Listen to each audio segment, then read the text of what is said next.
ഇതാണ് കേട്ടോ നമ്മുടെ വീട് ദേവസൂര്യയുടെ ചെറിയൊരു ഹോം ടൂറാണിത്. ഇത് നമ്മുടെ ഓപ്പോസിറ്റ് സൈഡ്. നമ്മുടെ വീട് എന്ന് പറയുന്നത് മൊത്തം ഒരു ബ്ലാക്ക് വൈറ്റ് ഗ്രേ, പിന്നെ കുറച്ച് ബ്രിക്സിൻ്റെ ഡിസൈന്, കുറച്ച് വുഡൻ ഡിസൈൻ. അതാണ് നമ്മുടെ മെയിൻ കളേഴ്സ് എന്ന് പറയുന്നത്. നമ്മുടെ ലിവിങ് റൂമാണ്. ലിവിങ് റൂമിലേക്ക് കയറുമ്പോൾ തന്നെ കൃഷ്ണനെ കാണുന്ന രീതിയിലാണ് കേട്ടോ ഞാൻ വച്ചിരിക്കുന്നത്. നമ്മുടെ ലിവിങ് റൂമിൽ കയറി കഴിഞ്ഞാൽ ഒരു ഗ്രേ കളറിലുള്ള സോഫ കൊടുത്തിട്ടുണ്ട്. നമ്മുടെ ചെറിയൊരു ലിവിങ് റൂമാണ്. അപ്പോൾ എൽ ഷേപ്പിലല്ല, നീളനെയാണ് നമ്മൾ കൊടുത്തിട്ടുള്ളത് കേട്ടോ. പിന്നെ നമ്മുടെ ചെറിയൊരു പാർട്ടീഷനിലാണ് ടി വി യൂണിറ്റ് സെറ്റ് ചെയ്തിരിക്കുന്നത്. അത് കഴിഞ്ഞിട്ട് നമ്മൾ നേരെ ചെല്ലുമ്പോഴത്തേക്ക് നമ്മുടെ വാഷ് ബേസിൻ ഏരിയ ആണ് കേട്ടോ. അത് എനിക്ക് ബ്രിക്സിൻ്റെ ഡിസൈൻ ഭയങ്കര ഇഷ്ടമായതുകൊണ്ട് വോളിൽ പല സ്ഥലത്തും ഇങ്ങനത്തെ ബ്രിക്സിൻ്റെ ഡിസൈൻ കാണാൻ പറ്റും കേട്ടോ. അത് കഴിഞ്ഞിട്ട് നമ്മളുടെ താഴെ ഒരു റൂമാണുള്ളത്. നമ്മുടെ ചെറിയൊരു പ്ലോട്ട് ആയതുകൊണ്ട് താഴെ ഒരു റൂം, മുകളിലൊരു 2 റൂം, അങ്ങനെയാണ് ചെയ്തിട്ടുള്ളത്.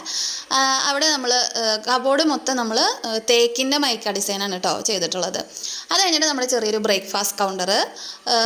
നിലത്ത് കണ്ടില്ലേ, ഹെറിംഗ് ബോൺ ഡിസൈനിലാണ് നമ്മുടെ ടൈല് വിരിച്ചിട്ടുള്ളത് കേട്ടോ. വുഡൻ ടൈല് കുറച്ച് ഡിഫറെൻ്റ് ആയിട്ടുള്ളൊരു കളറാണ് ഞാൻ സെലക്ട് ചെയ്തത്, സാധാരണ കാണുന്ന വുഡൻ ടൈലിൽ നിന്ന് കേട്ടോ. അത് കഴിഞ്ഞിട്ട് പിന്നെ നമ്മുടെ കബോർഡൊക്കെ WPCയിലാണ് ചെയ്തിട്ടുള്ളത്, വെള്ള കളറിൽ. എനിക്കിങ്ങനെ ഭയങ്കര വെള്ളയും ഗ്രേയും അത് മൊത്തം ആ തീമിൽ വരണം എന്നായിരുന്നു. പിന്നെ ബ്ലാക്കും, അങ്ങനെയായിരുന്നു എനിക്കിഷ്ടം. അത് കഴിഞ്ഞിട്ട് നമ്മുടെ സ്റ്റെയറും കണ്ടില്ലേ, ബ്ലാക്കും വൈറ്റും കോമ്പിനേഷനിലാണ് നമ്മുടെ സ്റ്റെയറൊക്കെ കൊടുത്തിട്ടുള്ളത്. വീടിൻ്റെ പല ഭാഗത്തായിട്ട് ഞാൻ സ്നേക്ക് പ്ലാന്റ് വെച്ചിട്ടുണ്ട് കേട്ടോ. ഒരു സ്ഥലത്ത് മാത്രം ഒരു റബ്ബർ പ്ലാന്റ് വെച്ചിട്ടുണ്ട്. നമ്മുടെ സ്റ്റെയർ കയറി കഴിഞ്ഞാൽ ഫസ്റ്റ് ഫ്ലോറിൽ നമുക്ക് 2 റൂമാണുള്ളത്. അവിടെയാണ് കുട്ടികളുടെ സ്റ്റഡി ഏരിയ ഒക്കെ വരുന്നത് കേട്ടോ. ഇതാണ് നമ്മുടെ ബെഡ്റൂം. അപ്പോൾ ഈ ബെഡ്റൂമിൽ ഒരു വാർഡ്രോബ് ഉണ്ട്. അതുപോലെ തന്നെ നമ്മൾ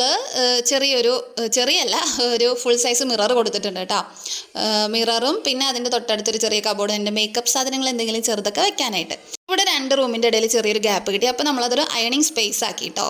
ഗ്രാനൈറ്റ് കൗണ്ടർ ടോപ്പാണ് അതിലിട്ടിട്ടുള്ളത്. ഇത് നമ്മളുടെ 3ാമത്തെ ബെഡ്റൂമാണ് കേട്ടോ. ഇവിടെ ഞാൻ കുറച്ച് സ്നേക്ക് പ്ലാന്റ് വെച്ചിട്ടുണ്ട്. എല്ലാ ബെഡ്റൂമിലും നമ്മൾ കബോർഡിൻ്റെ ഡിസൈൻ കൊടുത്തിട്ടുള്ളത് ഒന്ന് തന്നെയാണ്, തേക്കിൻ്റെ മൈക്കയുടെ ഡിസൈനാണ്. പിന്നെ എല്ലായിടത്തും മിററും വെച്ചിട്ടുണ്ട്. അത് കഴിഞ്ഞിട്ട് ഇത് നമ്മുടെ ബാക്കിലത്തെ ടെറസാണ്. ബ്രോക്കൺ ടൈലാണ് താഴെ കൊടുത്തിട്ടുള്ളത്. അത് എനിക്ക് നല്ല ഭംഗിയായിട്ട് തോന്നി കേട്ടോ ആ ഡിസൈൻ കൊടുത്തപ്പോൾ. ബാക്കിൽ നിറച്ച് മരങ്ങളാണ് കേട്ടോ, നല്ല ഭംഗിയാണ് ബാക്കിലിരുന്ന് കഴിഞ്ഞാൽ കാണാൻ വേണ്ടിയിട്ട്.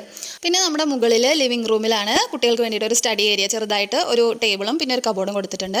ഇനി നമ്മുടെ ബാൽക്കണിയാണ്. ബാൽക്കണിക്കുള്ള ചെറിയ സ്പേസ് നമുക്ക് ഉണ്ടായിരുന്നില്ല, അതുകൊണ്ട് തന്നെ ഫ്രണ്ടിലേക്ക് തള്ളിച്ചിട്ട് കോൺക്രീറ്റ് ചെയ്തിട്ടാണ് എടുത്തിട്ടുള്ളത്. എനിക്ക് ബാൽക്കണി വേണമെന്ന് നിർബന്ധമായിരുന്നു കേട്ടോ. പിന്നെ മഴയൊക്കെ പെയ്ത് നനയുന്ന സ്ഥലമായതുകൊണ്ട് തന്നെ നമ്മൾ താഴെ കുറച്ച് ഗ്രിപ്പുള്ള മൊറോക്കൻ ടൈലാണ് കൊടുത്തിട്ടുള്ളത്. മൊറോക്കൻ ടൈലിന് ഒരു പ്രത്യേക വൈബ് ഉണ്ട് കേട്ടോ, ഒരു പ്രത്യേക ഭംഗിയാണ്. നമ്മുടെ മുറ്റാണ്. നമ്മൾ മുറ്റം കൂടുതൽ ആക്കിയിട്ട് എടുത്തിട്ടുണ്ട്, ചെറിയ പ്ലോട്ടാണെങ്കിലും. പിന്നെ ഇത് നമ്മുടെ വർക്ക് ഏരിയ. ബാക്കിൽ ചെറിയൊരു വർക്ക് ഏരിയ ഉണ്ട്. അവിടെ അടുപ്പൊന്നും വെച്ചിട്ടില്ല കേട്ടോ. എനിക്കൊരൊറ്റ അടുപ്പേ ഉള്ളൂ, അത് നമ്മുടെ മെയിൻ കിച്ചണിലാണ് വരുന്നത്. പിന്നെ ഇവിടെ ഒരു കോമൺ ബാത്റൂമും വാഷിംഗ് ഏരിയയും ഉണ്ട്. ഇതാണ് നമ്മുടെ കൊച്ചു ദേവസൂര്യ.